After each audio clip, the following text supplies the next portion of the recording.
Desde el punto de vista de la economía política marxista, la teoría del capital humano ha sido objeto de importantes críticas, particularmente en cuanto a las implicaciones que tiene su formulación teórica y su significado conceptual para la concepción y desarrollo de los fenómenos económicos.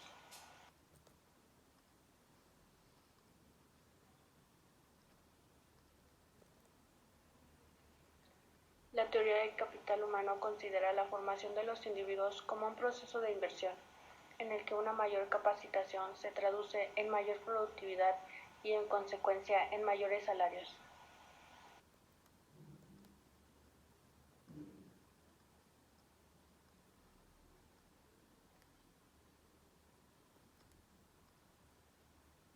En este sentido, se define el capital humano como el conjunto de conocimientos, habilidades, competencias y demás atributos de los seres humanos que se desarrollan a través de las decisiones individuales y son relevantes para las actividades laborales y económicas, con un efecto positivo en la generación futura de beneficios.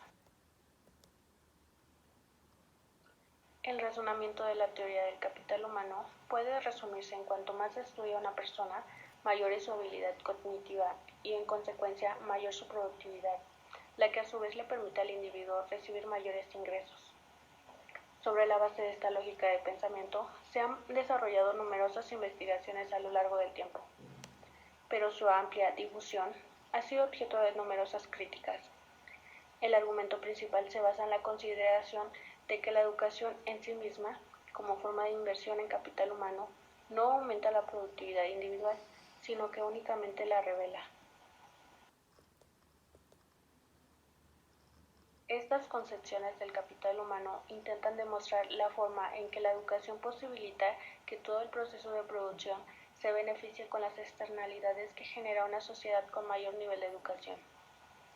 Para estas teorías, una mano de obra más capacitada utiliza el capital de manera más eficiente, con lo cual pasa a ser más productiva, siendo además más probable la introducción de innovaciones que permitan idear nuevas y mejores formas de producción. La difusión de los beneficios de la mano de obra capacitada aumenta la eficiencia global del trabajo. De esta manera, la elevación del nivel de educación provoca un aumento de la eficiencia de todos los factores de producción. La concepción implícita en la categoría capital humano no se corresponde con las características y aspiraciones de una sociedad socialista. De ahí la propuesta de una categoría alternativa.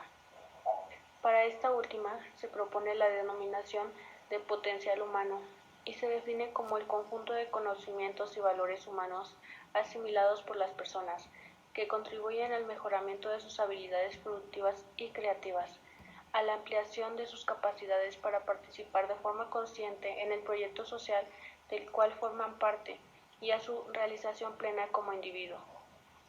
Esta es, precisamente, la concepción teórica alternativa a la tradicional del capital humano que, desde la economía política marxista, se adecua mejor a las características específicas de la construcción del socialismo.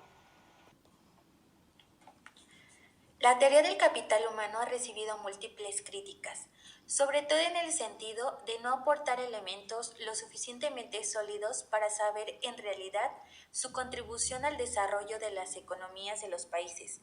Las principales críticas, según Fermoso 1997, son las siguientes.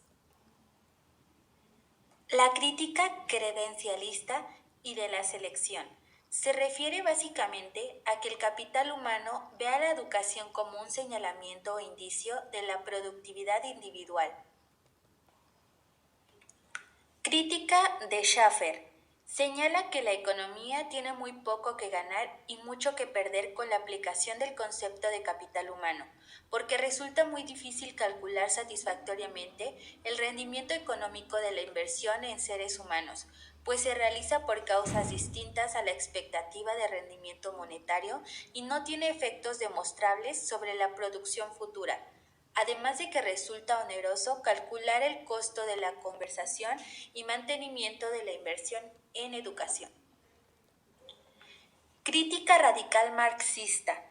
Su principal exponente es Bowles, quien basa su crítica en el contexto de su teoría de la correspondencia entre la escuela y el trabajo. Señala que este último no explica totalmente la producción porque se obvia a la educación-formación como factor productivo, además de que se elimina el factor clase social. Teoría institucionalista. Tuvo sus orígenes en la escuela histórica alemana en la segunda mitad del siglo XIX. Su objetivo es la interpretación de la economía a través de la evolución histórica de las estructuras sociales e institucionales. Ejerció fuerte influencia en el gobierno, en el pensamiento y en la economía laboral hasta la Segunda Guerra Mundial. Conclusión.